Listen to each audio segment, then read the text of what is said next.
Good morning. Welcome to week 3 of strategic management. I wanted to start today and actually do some review, kind of walk you through again what we are doing and where we're headed. Um, the first step that we've talked about in class is that we are going to build a SWOT foundation, the strengths, weaknesses, opportunities, and threats. We start with the external environment. We're trying to look at trends in the external environment that present opportunities and threats to your company or organization. Secondly, we're going to look at the internal environment, and that's what we focused on in the second week, and we're going to focus on in the third week. And the question really comes down to are we any good at the various functions that make up our company? What are the strengths and weaknesses relative to our competition that we bring to the party? And we're going to talk about how to determine that using metrics. That's really the focus for this week. So the first week, the idea was to focus on the right-hand column and come up with opportunities and threats. And we talked about how to do that. And we went through the general environment and we went through the competitive industry environment. Um, I guess as an aside, I think that there's a lot more effort that could be put into the assignment that was done. Um, I, I want to remind people that this is the capstone of your MBA, that this is an area, an assignment that is the main assignment for your entire class, if you will. And you have to be very thorough and detailed in your assessments. To simply say that technology is a major impact on your company doesn't tell me anything. I need to know specifically what it is. If you're going to try to convince me that demographic changes are important, what demographic changes? It's not enough to simply say that the population is aging. How is it aging? How many people are actually leaving the workforce?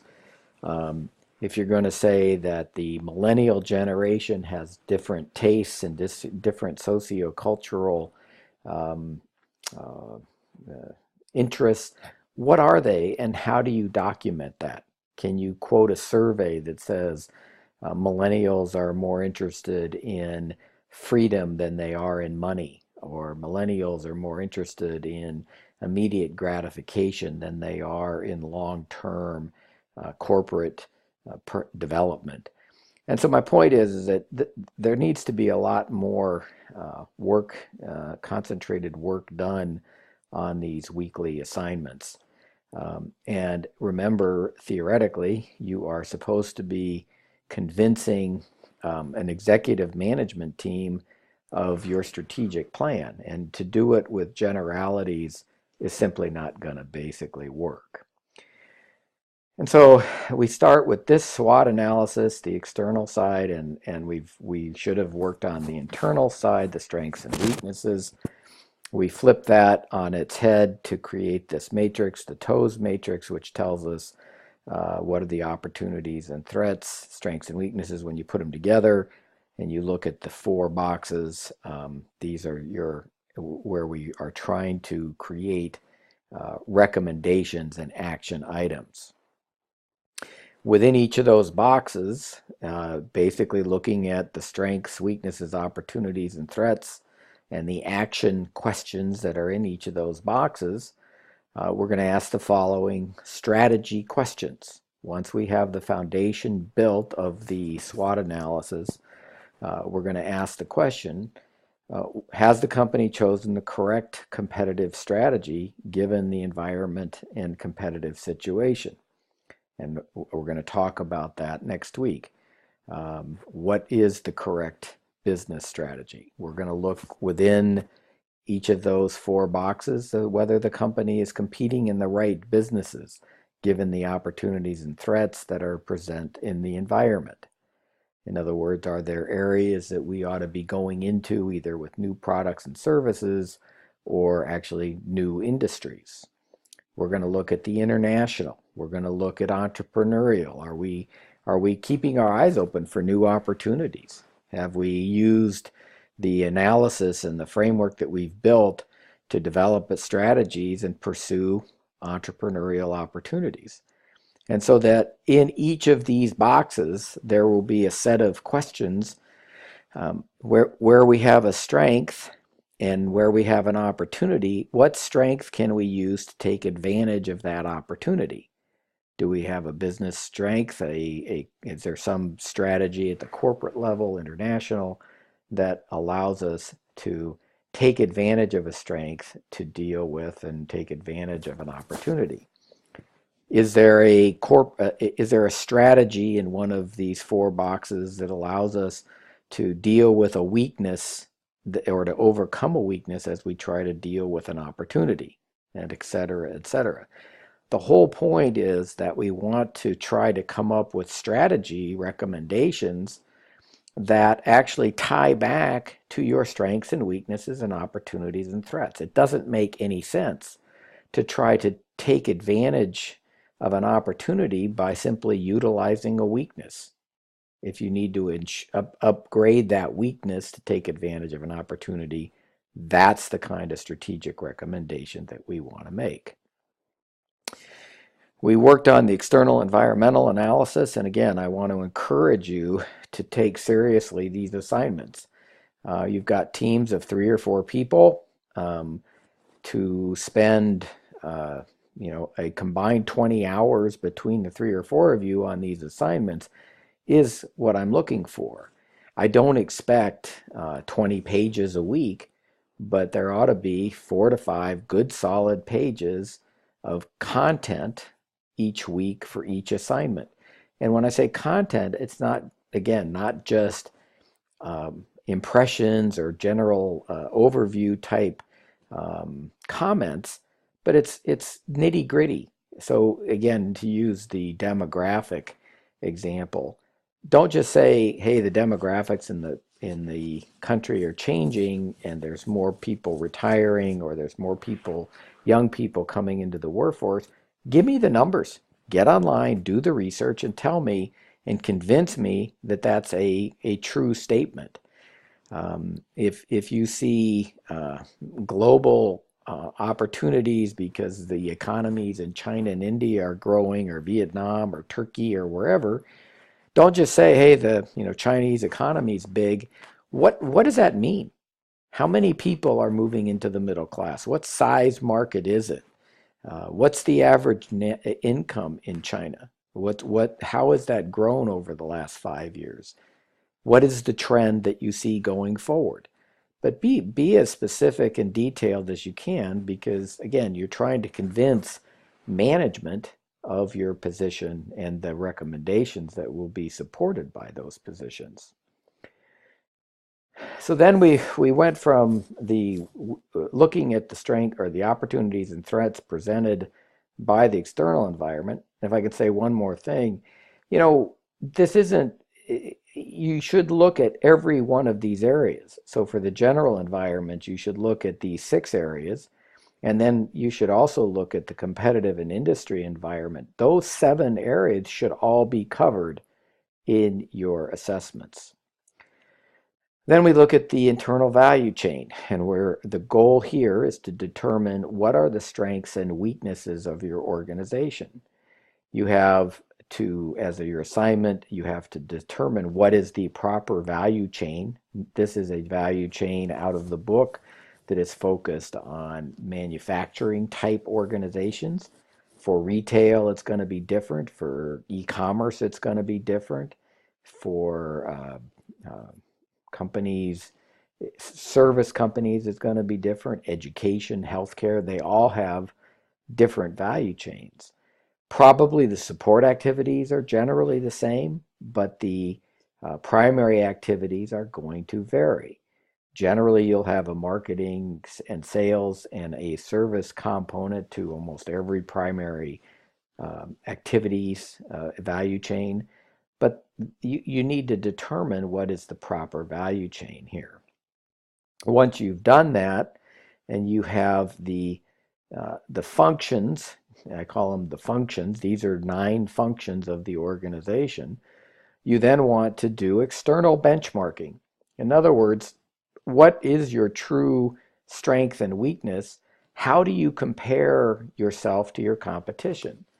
Again, I used a simple athletic analogy.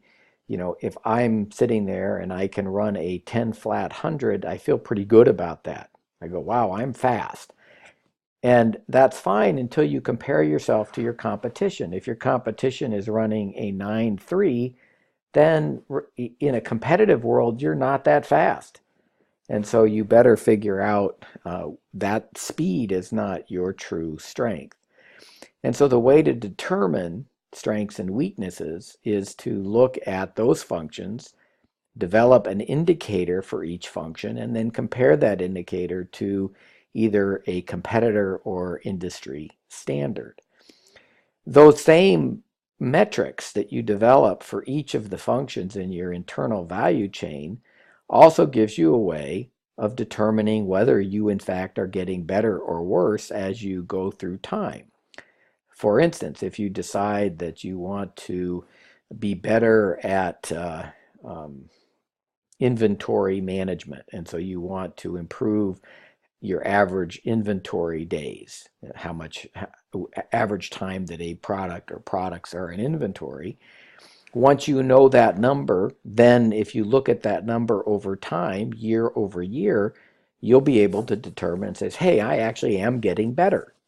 Again, using the track analogy, this year I run a 10 flat, I work hard, I train hard. Next year I run a 9.8, I work hard, I train hard. The following year I run a 9.6. I can see that I'm benchmarking myself and I'm actually getting better. That's another key goal here and why you want to have these benchmarks. So what are we trying to do in week 3, this assignment that is the follow-on to the internal value chain analysis? We're trying to come up, and I've just listed them here based on the existing value chain, if you will, in the book, is a metric to measure each one of these and how well they're doing. And then you want to measure that against your competitor or an industry standard. And then if you wanted to add a third column, you would be able to say, is that a strength or a weakness? So let's just do that actually. There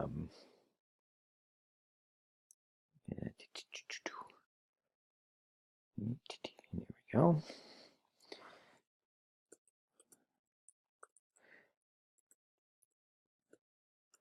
And so you can basically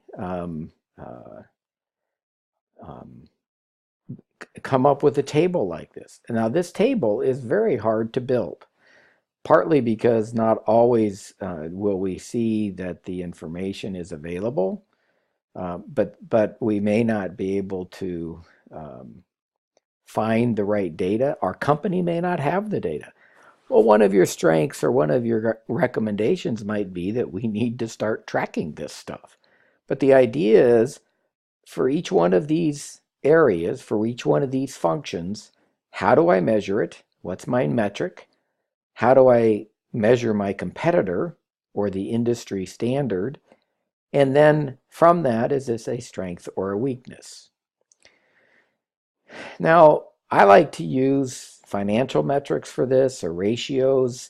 Ratios are very attractive because a lot of times, you know, the sizes of the companies are such that if one size company is a different size than another, you know, it's hard to measure the gross numbers, but ratios tend to work.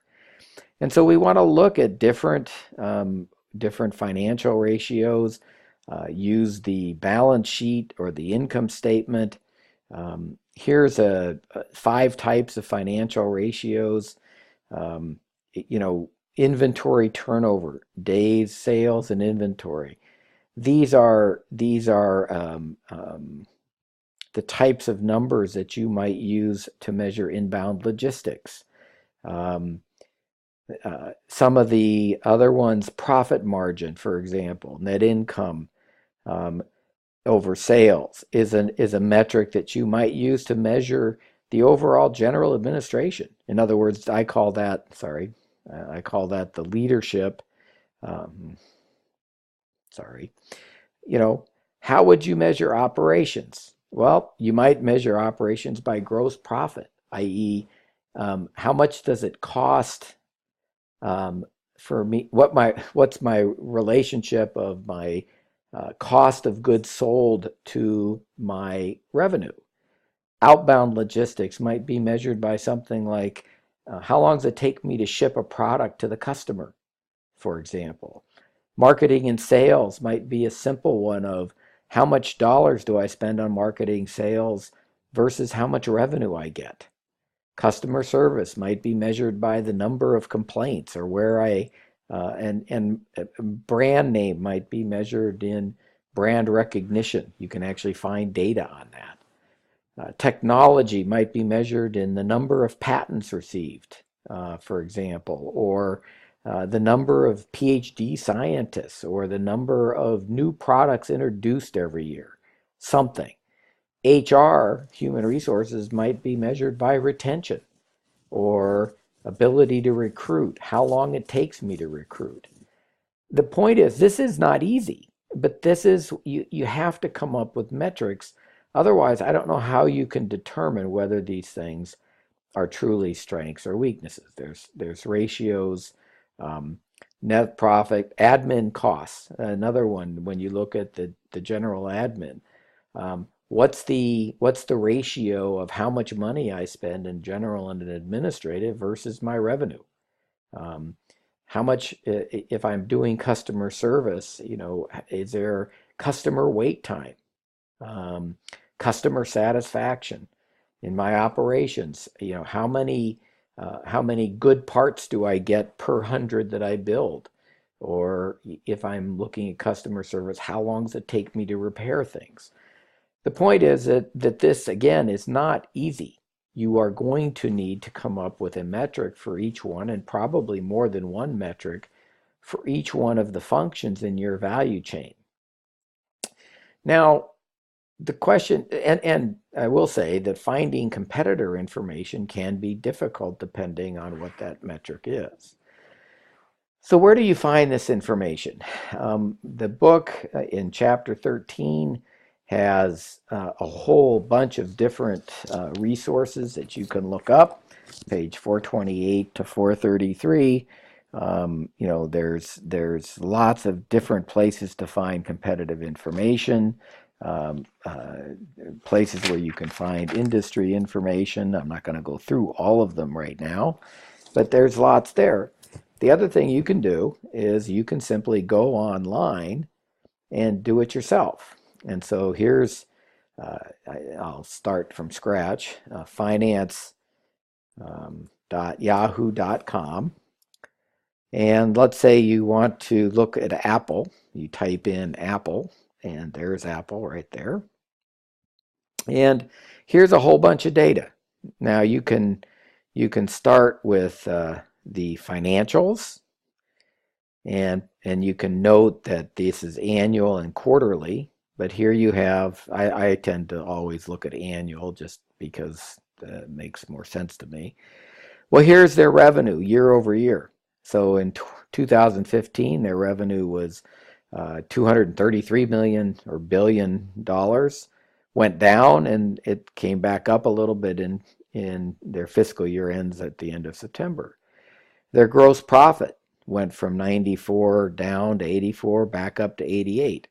So I tend to think of ratios. So if you think about in 2015, I'm just using a calculator here, I have gross profit percent was 40%.